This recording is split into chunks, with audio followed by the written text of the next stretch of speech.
Hello everyone, today we'll discuss some more things about chapter number 16 that is bill of exchange. एक बार recap ले लेते हैं कि अभी तक हमने क्या किया है.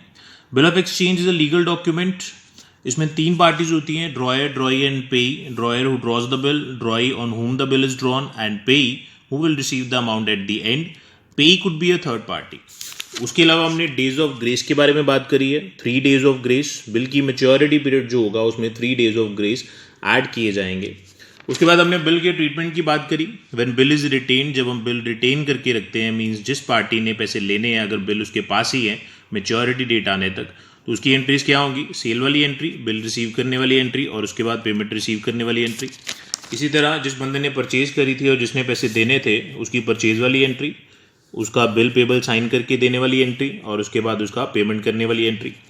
नेक्स्ट ट्रीटमेंट हमने किया था when bill is discounted from bank. इसमें first two entry will remain the same. Sale वाली एंट्री और बिल रिसीव करने वाली एंट्री सेम रहती है, लेकिन उस पार्टी की बुक में जिसने बिल रिसीव करना है यानी कि पैसे लेने हैं उसकी थर्ड एंट्री चेंज हो जाती है. यहाँ पे bank account debit, discount charge is debit to BR. जब वो बिल जो है बैंक से डिस्काउंट करा लेता है, लेकिन जिस पार्टी ने बिल साइन करके दिया था और जिसने पेमेंट करनी थी उसकी बुक्स में एंट्रीज में कोई डिफरेंस नहीं आएगा.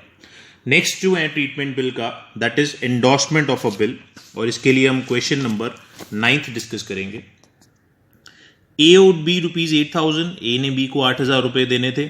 ही gave a bill for the same on 1 August 2018 payable after 4 months. 4 महीने का बिल बनाया गया at the bank of India, Chandni Chowk, Delhi. Immediately after receiving the bill he endorsed it to C.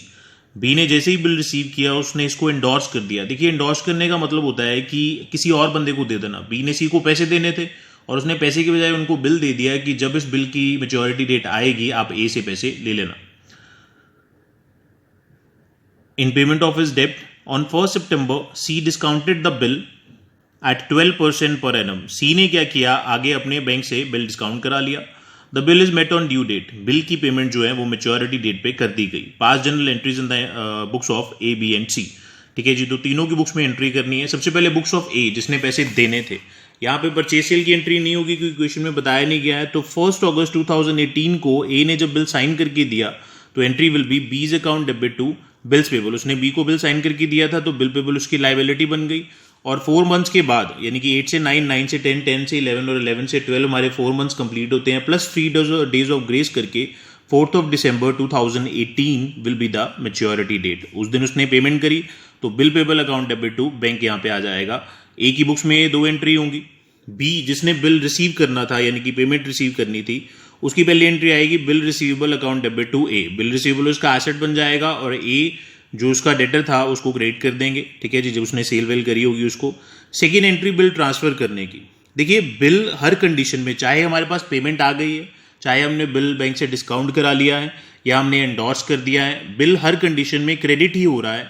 Debit हमने उस चीज़ को करना है जो ट्रीटमेंट हमने चूज किया है. जब हम पेमेंट रिसीव करते थे तो एंट्री हमारी होती थी यहाँ पे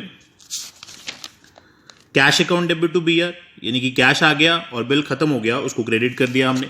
जब हमने बैंक से डिस्काउंट कराया था तो हमारी एंट्री थी bank account debit, discount charges debit to bill receivable, यानी कि बिल यहाँ पे खत्म हो गया और पेमेंट हमारे बैंक में आ गई है.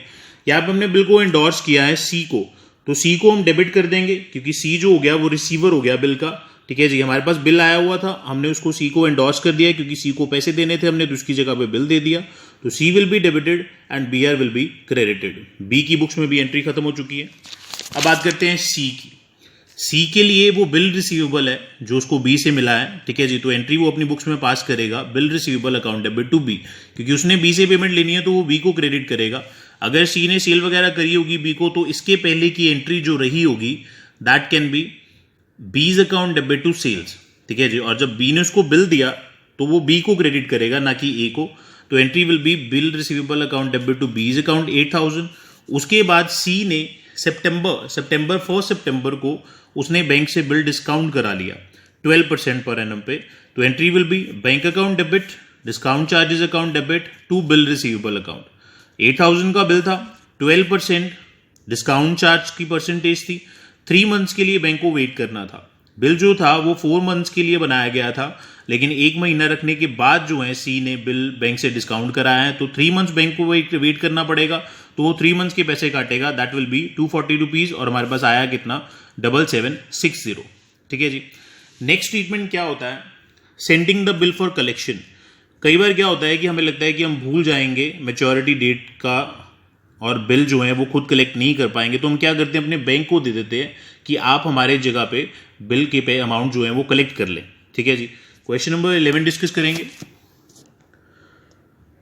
Mohan Singh draws a bill on Jagat for ₹1000 payable 2 months after date. 1000 rupees का बिल बनाया गया, मोहन ने बनाया जगत पे, 2 months का मेच्योरिटी पीरियड था। Immediately after its acceptance Mohan Singh sends the bill to his bank for collection. उसने क्या किया, अपने बैंक के पास भेज दिया कि आप लोग कलेक्ट कर लें इस बिल की payment. On due date bank gets the payment, और बैंक को पेमेंट मिल गई ड्यू डेट पे। Make the entries in the books of all the parties. ठीक है जी। यहाँ पे डेट नहीं गिवन है तो डेट हमने मिस करी है। बुक्स ऑफ मोहन सिंह, सबसे पहले बिल आया उसके पास, तो bill receivable account debit to जगत।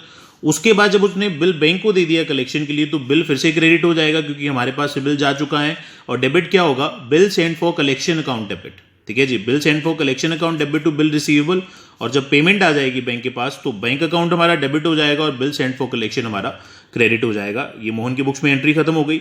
जगत की बुक्स में किसी चीज का कोई फर्क नहीं पड़ेगा, उसने सिंपली बिल साइन करके दिया, entry will be Mohan Singh account debit to bills payable, और उसके बाद बिल पेबल टू बैंक, उसने पेमेंट करनी है। देखिए जी, जब भी हर केस में जब बिल की पेमेंट हो जाती है एंड में, तो जिस बंदे के लिए बिल पेबल है, वो जिसने पैसे देने हैं, उसकी बुक्स में एंट्री पे कोई फर्क नहीं पड़ेगा। जिसने बिल रिसीव करना है, जिसके हाथ में बिल रिसीवेबल है, वो चाहे बैंक से डिस्काउंट करा ले, किसी को एंडोर्स कर दे या कलेक्शन के लिए भेज दे, उसकी बुक में एंट्री का चेंज होएगा। लेकिन जिस बंदे ने पेमेंट करनी है उसकी बुक्स में एंट्री सेम रहेंगी।